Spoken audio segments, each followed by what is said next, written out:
Grocery prices predicted to soar. Let's have a look. Hello everyone, Florian.heise here, and welcome to another episode of HeiseSays. Grab your stein of coffee and let's have a look at this article from news.com.au, which is discussing, once again, grocery prices predicted to soar. We're seeing this appear every now and then in the media, more and more concerning about the cost of food going up. But don't worry everyone, we don't need to worry about inflation. You know, not the traditional definition of inflation of increasing the money supply. That's out of the window. That's old-fashioned. It's about how much us punters have to spend on things.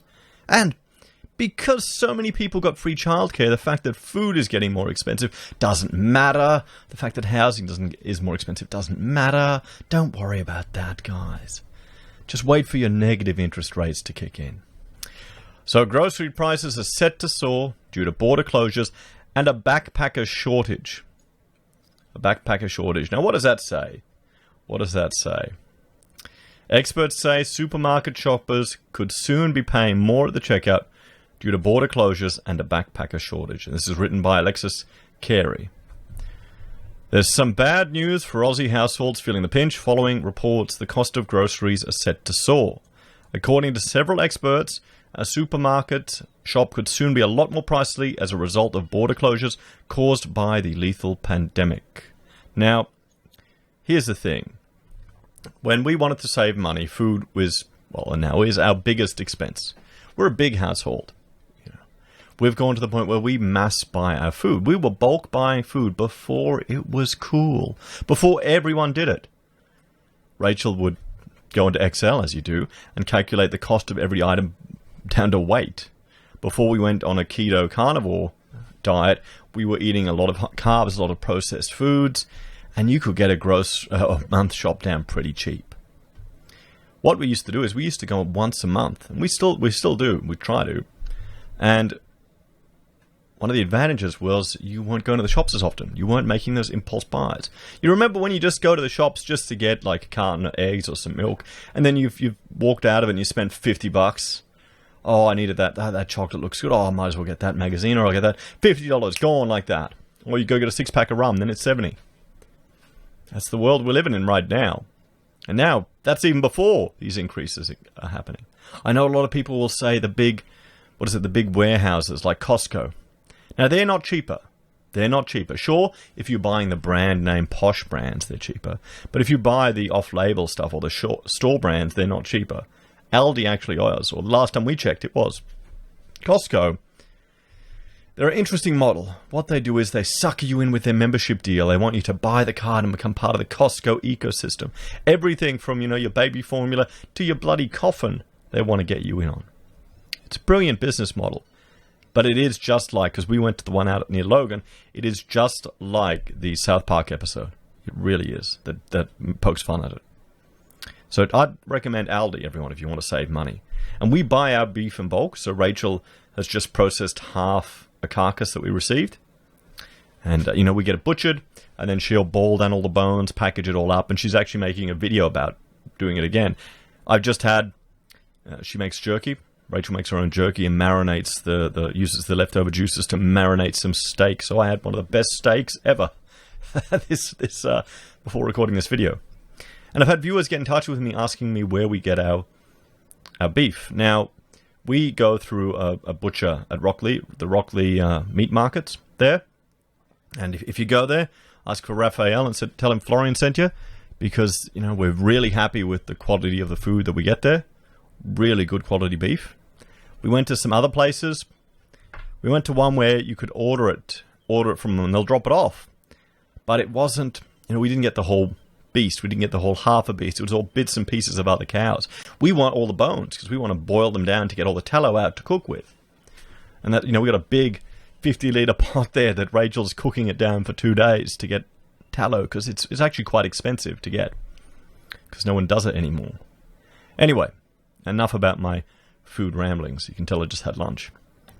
State border shutdowns have affected agricultural supply chains, while the freeze on international travel also means the industry is facing a critical backpacker shortage. Agriculture Minister David Littleproud said the impact of border closures on the agriculture industry could drive up supermarket prices.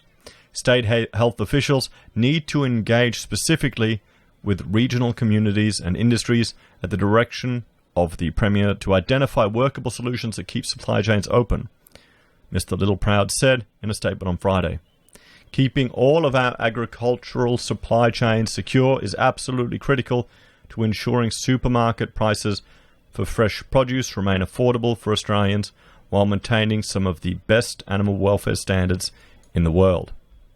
Meanwhile, National Farmers Federation President Fiona Simpson told Sunrise this morning that the drastic reduction of the backpacker workforce would likely make fruit and vegetables more expensive.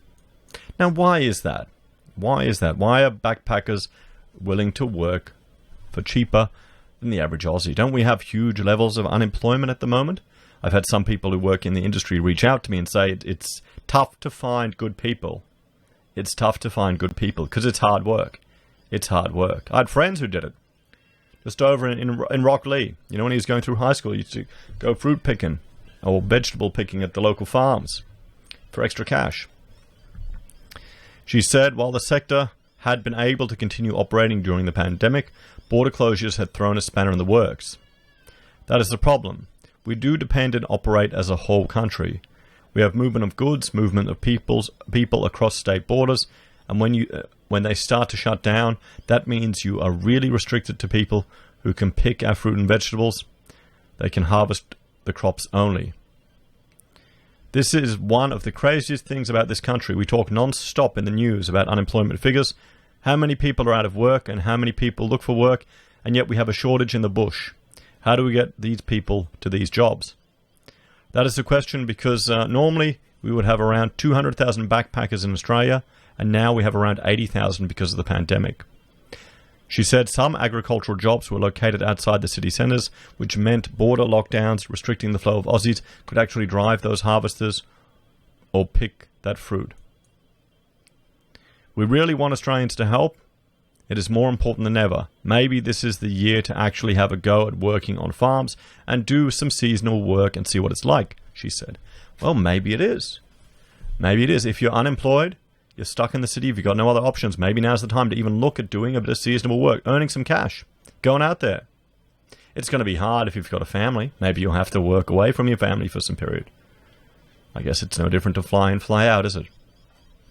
What do you think, everyone? What do you think? Let us know your thoughts and opinions in the comments below. Do you think we'll see an increase in grocery prices, or is it a little bit of fear-mongering? Are you worried about your fruit and vegetables? Or are you just going to do what I do? Adopt the keto carnivore diet and buy a few cows and freeze them. You know, buying in bulk is a great way to save. What are your tips to save, even if these prices are going up? Let us know in the comments. Thanks for watching, everyone. Please like, share, subscribe to the channel. If you're a fan and want to support the content I create here, there are a few ways you can. You can join the channel on YouTube or Patreon. You can support us using our affiliate links at Amazon, eBay, Independent Reserve, or Kucoin. You can buy our merch from HeiseSays, use Gold Pass from the Perth Mint, or support us via PayPal. Take care, everyone. Have a great day. I'll see you next time.